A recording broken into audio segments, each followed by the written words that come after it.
Your life is a gift. Everyone that is still alive has a testimony. The purpose of this message is simply to share hope. Hope that no matter what you are facing in life, you will survive. I was in Baltimore, Maryland, touring with a major recording artist when all of this happened. We were supposed to stay at the Hyatt Hotel downtown by the harbor, but all the rooms were taken because of a sporting event that was happening the same night. So we had to stay in West Baltimore, in a rough area of town. It really didn't make a difference to me because I've been in hotels all across the country, good and bad. When I check into a hotel, I kind of have a pattern of doing things no matter where I am. I drop off my luggage, I joke around with the band for a little bit, and I go to the nearest gas station and get some junk food, Gatorade or Waffle House, IHOP, whatever is open. Then I come back and relax. This night was no different. I did the same thing. I walked outside and headed toward the gas station, which was about 3 blocks away. As I walked through the second block, I could see 6 guys standing on the corner, talking to each other, looking in my direction. I really didn't even pay them any mind and just kept walking towards the store. Just then I realized I left my wallet in my room. I turned around and went back to the hotel and got my wallet. My best friend, Lydell, who was a drummer that was on my band at the time, told me to stop going places by myself. I told him I was good, like I normally do, and went back to the store.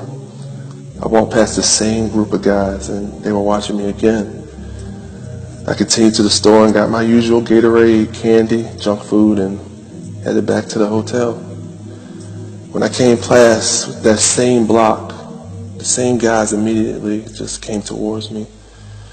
Strangely, the whole street was clear and no one was on it, like I saw just a few minutes before. By this time, I figured out that they were a gang, and the leader came towards me and he said, "What you doing out here, homie?" I just turned to him and said, "I'm chilling, bro." And just kept walking. They circled around me and he said to me, "What's up with that phone?" At this point, I knew it had nothing to do with the phone, or nothing that I said or did had anything to do with what he was asking me. I figured they were going to rob me, so I didn't even respond. I just told him it was off and put it back in my pocket. Really, it was off though. Sprint had cut me off for being over my account spending limit. He walked closer to me and right in my face and he said, "Well, you got to roll out, homie." At that point, he pulled out a .45 caliber gun from his jacket and he pointed it directly at me at point blank range. I didn't even have time to react. I heard the first shot and saw a bright light from the gun that blinded me, and I fell immediately to the ground. He stood over top of me and pointed the gun at me again and said, "Peace out, homie." He fired 7 more shots into my body. Instantly, at that moment, just for a second, I saw an angel appear in front of me. The angel looked transparent and was kneeling down literally with both arms in front of him, as if every bullet was going through the angel. I knew it couldn't have been a figment of my imagination because I had no time to even think about this. I had no time to think about anything other than the pain I was feeling from every single bullet that was going in my body. When he finished shooting me, his other boys picked up shell casings that had fallen to the ground around me, and they laughed and joked with each other about how they just smoked me. Right then I heard God speak to me and tell me not to move. It was really strange because I wanted to yell, I wanted to scream, I wanted to breathe. I wanted to know if I was alive, but I couldn't do it. They were still looking at me. So I just laid there and didn't breathe. My eyes were still open, but they were fixed, even though I felt pain all across my body. For the first time in my life, I felt no pain from even not breathing, which was the strangest feeling I've ever felt. That's how I knew God was right there with me. As I continued to hold my breath, waiting for them to leave, I felt the blood all around me. When they finally ran to the car, I drove off. They drove off at full speed. I took my first breath. I remember softly yelling, "Oh God, God." As I looked around me and saw the pool of blood and holes in my shirt, I tried to stand up, but I couldn't. I couldn't feel my legs. So I dragged myself off of the street and onto the sidewalk, literally crawling. I tried to flag down cars to stop and help me, but nobody would stop. People literally slowed down and looked at me and kept going. It was literally only me and God. I had a moment where I had my life flash before my eyes. I thought about everyone that loved me. I thought about my own funeral. I thought about the things that I should have said to my family and the friends that I didn't tell. Just then I remembered that I had my cell phone still with me.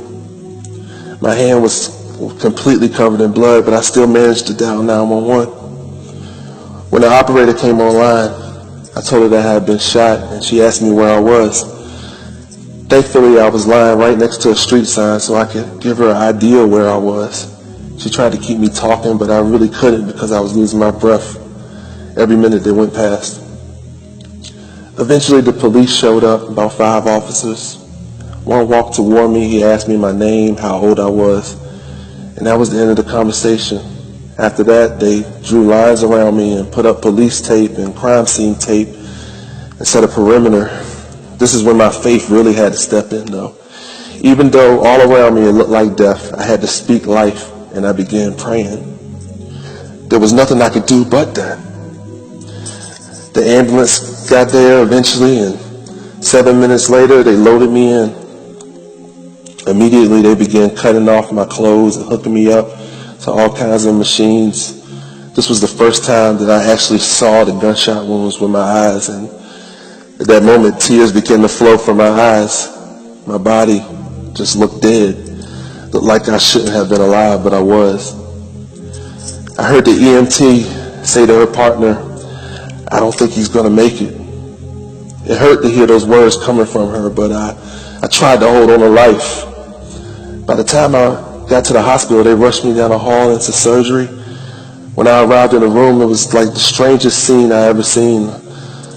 The room was lined with nurses, doctors, police, other hospital employees looking at me in disbelief, almost as if what they heard on the radio, my condition, they were stunned that I was alive. The lead doctor whispered in my ear, "I'm about to give you some anesthesia to put you asleep for the surgery. Can you sign this paper for me?" Oddly enough, I was able to sign it and did pretty good. I did so good that the doctor joked and said, for someone who's got shot all these times, you sure do have a good signature. Right at that moment, I looked in front of me and I saw people standing at the door, and I saw people surrounding around me, and I saw that same angel that I saw on the street. I saw standing in front of me with his arms folded, looking at me, nodding his head, as if to say everything is going to be all right. Right then, I felt a peace upon me that relaxed my breathing, and I fell asleep. When I opened my eyes, I saw tubes all around me. I heard beeping sounds from all the machines. I saw bandages across my chest. I thought to myself, I'm alive. The first thing that I thought was, how in the world was I alive? There was a nurse standing to my left, and she looked at me right in the eye and said, "You made it. You made it, Marcus." A doctor came in the room and told me I was lucky to be alive. I knew luck had nothing to do with it. He proceeded to tell me that he performed an 8-hour surgery on me and removed half of my stomach, my whole spleen, half of my small intestine, reattached my colon, and removed half of my pancreas. I just looked at him in disbelief, but I believed him. I found out later that my doctor,